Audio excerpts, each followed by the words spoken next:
संभल में तैनात आईपीएस अधिकारी अनुकृति शर्मा ने वो कर दिखाया जो अक्सर सिस्टम में मिसाल बन जाता है। एक ऐसा बीमा घोटाला जिसकी जड़ें देश के बाहर राज्यों तक फैली थी और जिसमें करोड़ों रुपए दांव पर लगे थे। फर्जी एक्सीडेंट क्लेम, जाली मेडिकल रिपोर्ट और संगठित नेटवर्क के जरिए बीमा कंपनियों को करोड़ों का चूना लगाया जा रहा था। लेकिन संभल पुलिस की सख्त जांच और आईपीएस अनुकृति शर्मा की लीडरशिप में इस पूरे नेटवर्क का पर्दाफाश हुआ। संभल में तैनात आईपीएस ऑफिसर अनुकृति शर्मा ने करोड़ों का बीमा घोटाला पकड़ा। इस तरह बीमा कंपनियों के सैकड़ों करोड़ रुपए बच भी गए। इस नेटवर्क के जरिए फर्जी सड़क हादसे दिखाए जाते थे, जाली मेडिकल रिपोर्ट्स तैयार की जाती थी और फिर बीमा कंपनियों से करोड़ों रुपए के क्लेम पास कराए जाते थे। जांच में सामने आया कि ये पूरा रैकेट लंबे वक्त से सक्रिय था और अलग अलग राज्यों में एजेंट्स, दलालों और फर्जी दावेदारों का एक मजबूत नेटवर्क बना चुका था। संभल पुलिस की गहन जांच, तकनीकी सबूतों के आधार पर और आईपीएस अनुकृति शर्मा की लीडरशिप में इस पूरे नेटवर्क का पर्दाफाश हुआ। पूरा ग्रुप बेनकाब किया गया। इंश्योरेंस फ्रॉड माफिया के खिलाफ प्रभावी कार्रवाई हुई जिसमें करोड़ों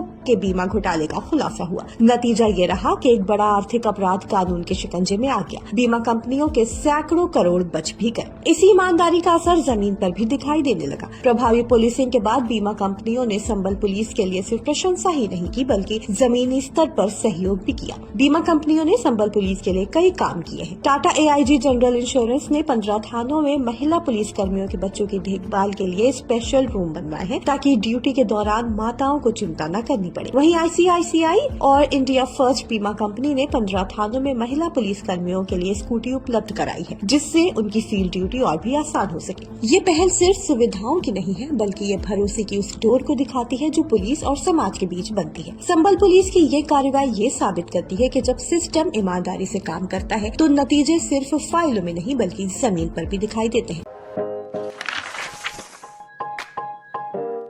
अपने आसपास और देश विदेश की खबरों से अपडेट रहने के लिए व्यू इंडिया टाइम्स को यूट्यूब में सब्सक्राइब, लाइक और शेयर करें।